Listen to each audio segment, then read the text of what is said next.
tous, j'espère que vous allez bien. Je suis ravi de vous retrouver sur ma chaîne YouTube Mickaël89 afin de vous présenter cette nouvelle vidéo en rapport avec Flight Simulator 2020 et plus précisément au sujet d'un nouveau logiciel qui est sorti sur le simulateur il n'y a pas longtemps. Il s'agit de ce qui est à l'écran, ActiveSky. On va voir dans un instant ce que c'est que ce logiciel, ce qu'il contient et son objectif. Également faire un avant-après dans la vidéo, c'est-à-dire montrer ce que génère la météo par défaut du simulateur et voir les changements proposés par ActiveSky. Pour information, j'ai déjà testé ce logiciel sur d'autres simulateurs par le passé. J'en ai été très satisfait et du coup je me suis dit que c'est intéressant de vous faire cette vidéo par rapport à ce plugin qui est payant.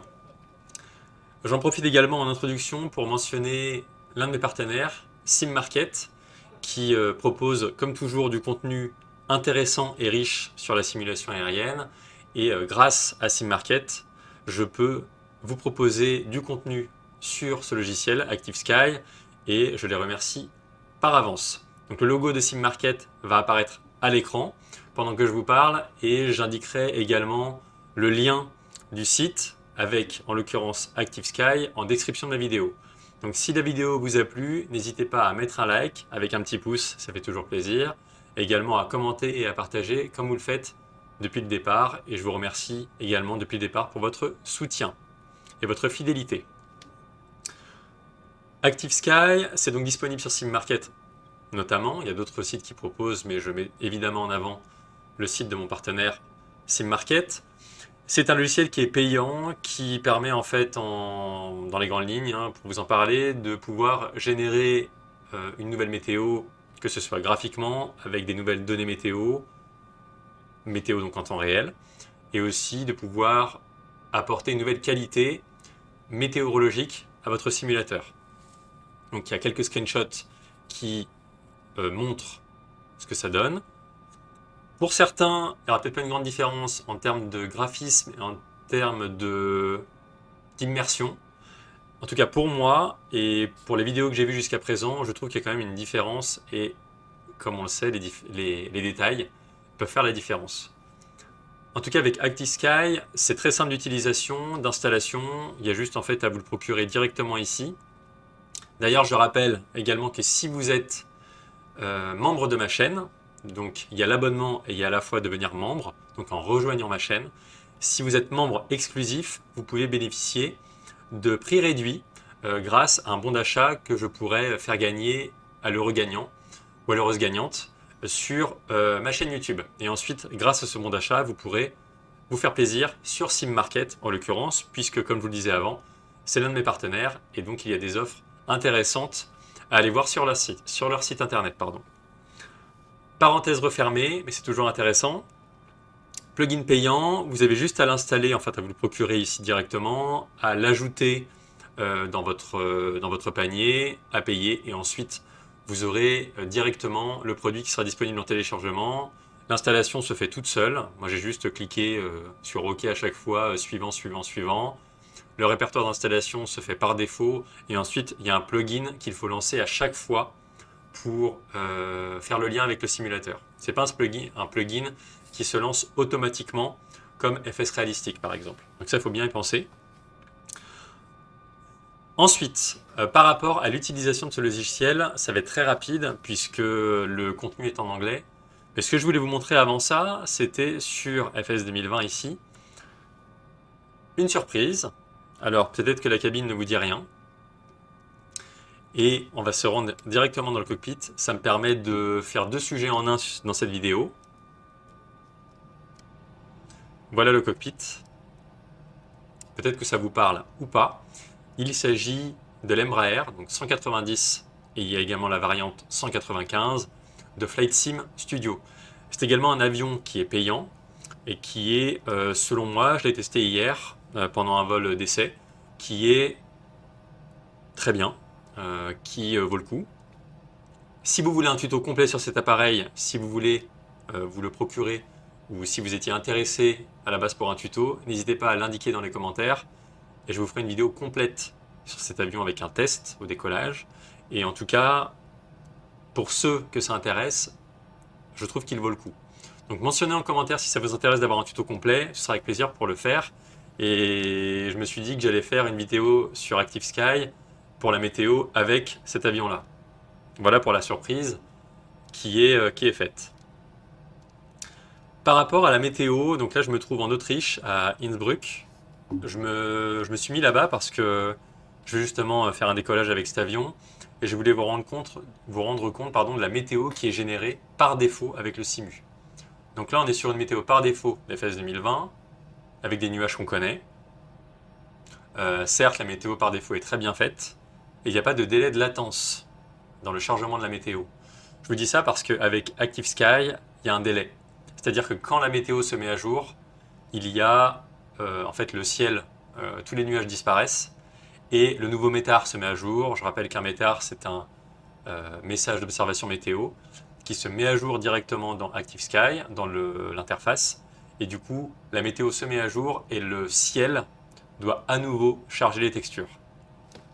Donc ça, je le précise parce que ça peut être un frein par rapport à la météo qui est générée. Ce qui n'est pas le cas avec la météo par défaut, puisque les mises à jour se font toutes seules, fréquemment, régulièrement, et il n'y a pas d'interruption. Donc la météo en elle-même, si je me mets par exemple en vue drone, d'ailleurs j'ai la livrée hop, l'Air France. Si je me mets en vue drone, hop, donc là je peux avancer, je peux me baisser et monter. Je me suis mis à Innsbruck parce qu'il y a les reliefs et les montagnes qui en général génèrent beaucoup d'intempéries et d'ondes orographiques avec les reliefs, les nuages montent entre guillemets. Donc ça génère pas mal de textures et de météo parfois défavorables. Donc je me suis mis ici pour avoir un œil plus concret sur la météo parce que c'est l'objet de la vidéo principale. Bon là, après on n'a pas beaucoup de nuages par ici, là vous voyez c'est creux au-dessus de la piste et je ne peux pas aller me déplacer non plus super loin avec le drone. Donc, ne perdons pas de temps, mais on voit quand même les textures qui sont générées par défaut par le Simu. Ce que je vais faire à présent, c'est que je vais lancer Active Sky et vous allez voir la différence par rapport aux textures initiales. Donc j'ai mis ici un raccourci sur mon bureau, il me demande l'autorisation. J'ai mémorisé mes identifiants pour que ça aille plus vite. Il faut à chaque fois se reconnecter. Donc l'interface s'ouvre. Il a détecté le simulateur. Tout est en anglais. On va pas faire le tour de tout, mais je vais vous montrer les menus primordiaux. Vous voyez, ça charge derrière. Plus aucun nuage, c'est génial. On se ferait en plein mois de juillet ou plein mois d'août.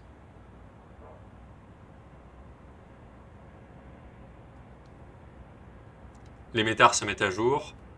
Voilà pour Active Sky. Donc là, je le mets en icône. Voilà les nouveaux nuages qui sont proposés. Donc on a une notification ici sur le Simu qui nous informe que Active Sky est connecté et que les nouveaux nuages sont mis en place. Est-ce que je peux me redresser un peu? Sinon, ce que je vais faire, on va se remettre dans l'avion. Les textures se rechargent. Vous voyez que ça n'a rien à voir, au fond, avec ce qui était proposé avant. Là, on s'en rend pas bien compte, parce que les nuages sont assez loin, mais je dirais qu'au niveau de la perspective et de ce qu'on peut voir au loin avec le relief, ça change la donne. Je trouve que, selon moi, il y a un côté plus immersif et plus réaliste avec Active Sky, pardon, je vais y arriver, c'est pas évident à dire, pour générer les nuages. Vous voyez que ça n'a rien à voir avec avant. Alors au niveau des textures, superbe, hein, une brique avec les reliefs, c'est énorme. Et pourtant je suis pas à 400, je suis pas à l'échelle de rendu maximale pour les niveaux de détail de terrain. Et pour le coup c'est vraiment joli. Bref, au niveau des nuages, la composition n'est pas la même. Des fois les nuages, je trouve avec FS 2020 par défaut, sont un peu plus poussiéreux entre guillemets, où il y a un effet de grain, parfois flou, qui peut rendre avec ces nuages par défaut.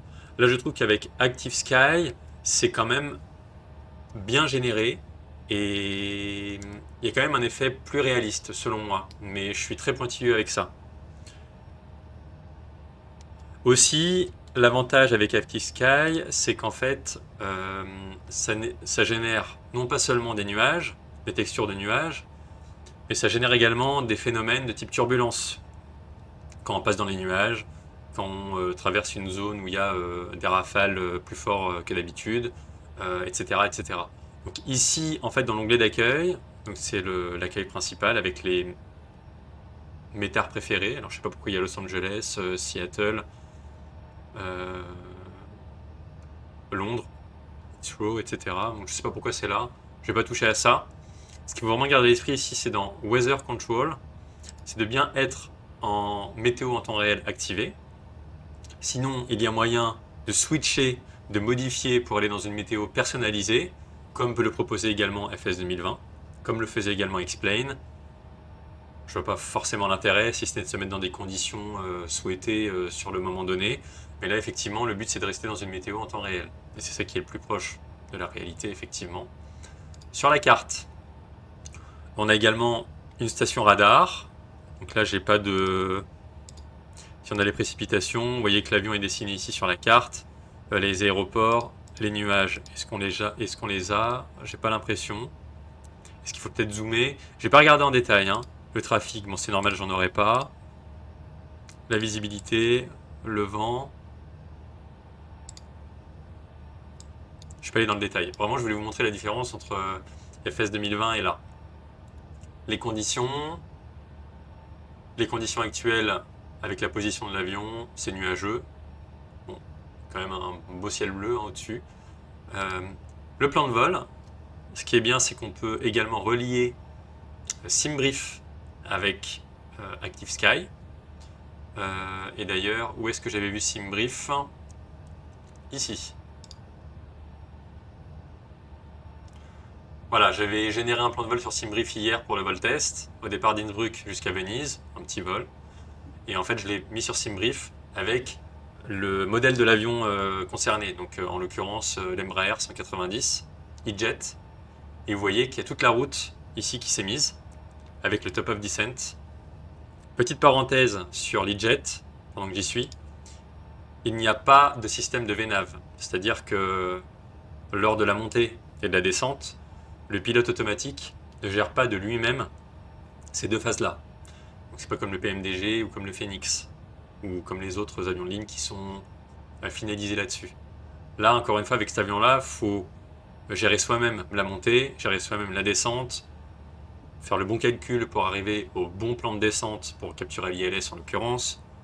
Et si vous êtes intéressé par une vidéo, je vous la ferai complète avec plaisir, comme je le disais tout à l'heure. Parenthèse refermée pour ça. En tout cas, il y a le plan de vol SimBrief qui est incorporé là-dessus. Il y a un système de briefing ici, avec le plan de vol concerné, des scénarios, des vents rafaleux, givrage sévère, un mode de recherche. Les racks n'est pas à jour, et ça j'ai pas vu comment le changer. Et je pensais pas qu'il y avait un système des racks avec ActiveSky, donc si vous avez l'info, n'hésitez pas à le communiquer en commentaire, ça pourra servir à tout le monde. Et les options également, donc il y a des presets, donc des options qui sont présélectionnables qu'on peut mettre dedans au bon vouloir de chacun. Un mode facile, ce qui permet d'avoir un accès relativement simple, ça porte bien son nom, à la plateforme ActiveSky. Le mode réalisme, ici, qui permet d'activer un mode réaliste que j'ai pas testé. On peut faire un truc complet. Et également les options ici, de manière générale, l'option sur les nuages, l'option sur le vent, sur la visibilité, vraiment tout ce qui concerne la météo en elle-même. Les options audio. Est-ce qu'il y a un son qui peut se déclencher par exemple lorsque l'application ActiveSky se lance sur le bureau? Pas besoin de son. Voilà, vous voyez c'est très simple. Me notifier lorsqu'une nouvelle version, lorsqu'une mise à jour est disponible. Là je l'ai laissé. J'ai vraiment tout laissé par défaut. Hein. Après ce qui est intéressant c'est de voir aussi l'intervalle de téléchargement. C'est-à-dire que toutes les 30 minutes, c'est indiqué en minutes, toutes les 30 minutes, il y a un nouveau métard qui se met en place, effectivement. Du coup, comme je vous disais tout à l'heure, le ciel, enfin les nuages vont disparaître, ça va se recharger, il va y avoir un petit temps de latence, et la nouvelle météo sera mise en place. Donc ça peut être un petit peu gênant aussi. Bon, après, en plein vol, c'est pas ce qu'il y a de plus dérangeant non plus. SimBrief User ID, j'ai mis mon numéro SimBrief que vous pouvez retrouver dans le compte SimBrief dans votre profil pour l'intégrer directement ici manuellement dans ActiveSky. Et également, charger instantanément, automatiquement un plan de vol dans le simulateur. Ça c'est bon aussi. VATSIM, je n'utilise pas VATSIM pour le système ATC réel. J'utilise Ivao de temps en temps, mais pas pour le moment. Voilà, il y a tout un tas d'options, mais c'est pour vous montrer qu'il y a quand même une différence, je trouve. Vous voyez, avec la vitesse de déplacement des nuages, c'était pas comme ça tout à l'heure, il y a quand même un contenu qui est intéressant, je trouve. Donc ce que je vous propose, c'est de faire un test de décollage avec cet avion. Ça vous permet aussi de voir le test de décollage, et ça fait une bonne introduction pour le tuto qui est prévu après. Et on va voir, en se dirigeant vers ces nuages là-bas, comment ça se présente. Et c'est parti. Je vous invite à monter les sons de votre côté. J'ai baissé le volume volontairement du mien pour que vous puissiez entendre ma voix. Et du coup, dans FS Realistic, qui est un plugin qui rajoute des sons et des effets intéressants, j'ai désactivé les turbulences générales puisque c'est proposé par ActiveSky.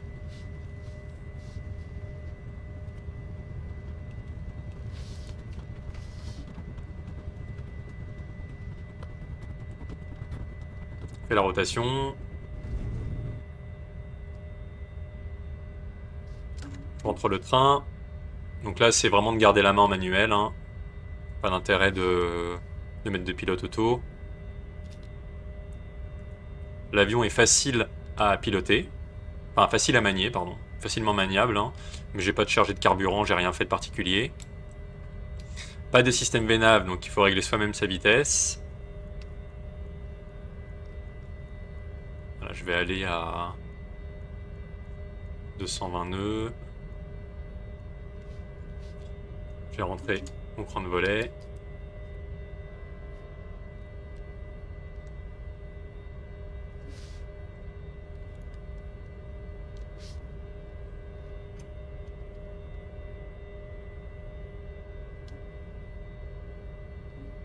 Alors, comment ça se présente là-bas pour les nuages? Je pense que c'est un peu mieux géré aussi au niveau de la hauteur du plafond. On a des nuages par moments qui sont plus aplatis, d'autres qui sont plus volumineux.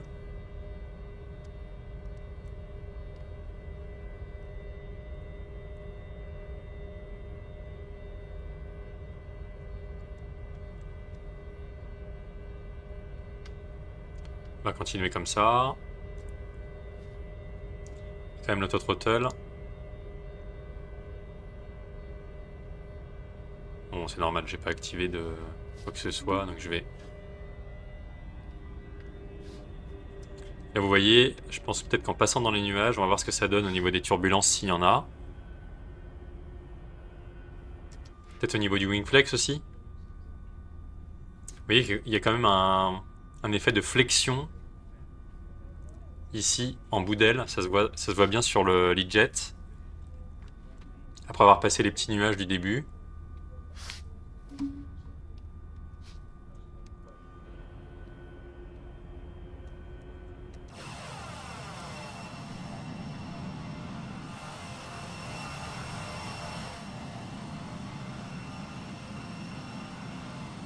Je trouve que c'est mieux, de manière générale, que le système par défaut. Après, c'est peut-être aussi la volonté d'avoir quelque chose de nouveau concernant la météo. C'est vrai qu'on a l'habitude maintenant, depuis que Simu est sorti, d'avoir des beaux nuages avec un système météo fiable. Et c'est aussi la curiosité de voir ce que peut donner ActiveSky. Et je pense qu'au vu des retours, de manière globale, c'est quand même intéressant. Bon, ça reste un budget, hein, vous avez vu le prix au départ. Et ça reste intéressant à tester. On a toujours un système de wingflex au bout. Très léger. Et ça, je ne pense pas qu'on l'ait initialement avec le système météo. Enfin, en tout cas, les conséquences de la météo sur FS 2020, par défaut. On n'a pas de wingflex comme ça. Alors, Après, il faudra que j'essaye avec le PMDG et avec le Phoenix. Si vous avez des retours à faire sur le PMDG et sur le Phoenix, parce que c'est les deux avions les plus pilotés aujourd'hui, je crois, n'hésitez pas à faire des retours si vous, en utilisant Active Sky, si vous avez un mouvement comme ça de flexion par rapport au bout d'aile. Si vous sentez qu'il y a un phénomène qui se produit comme ça et s'il est bien visible, n'hésitez pas à le mentionner, parce que c'est quand même pas mal. Là on le voit bien, alors peut-être que c'est parce que je prends une forte inclinaison.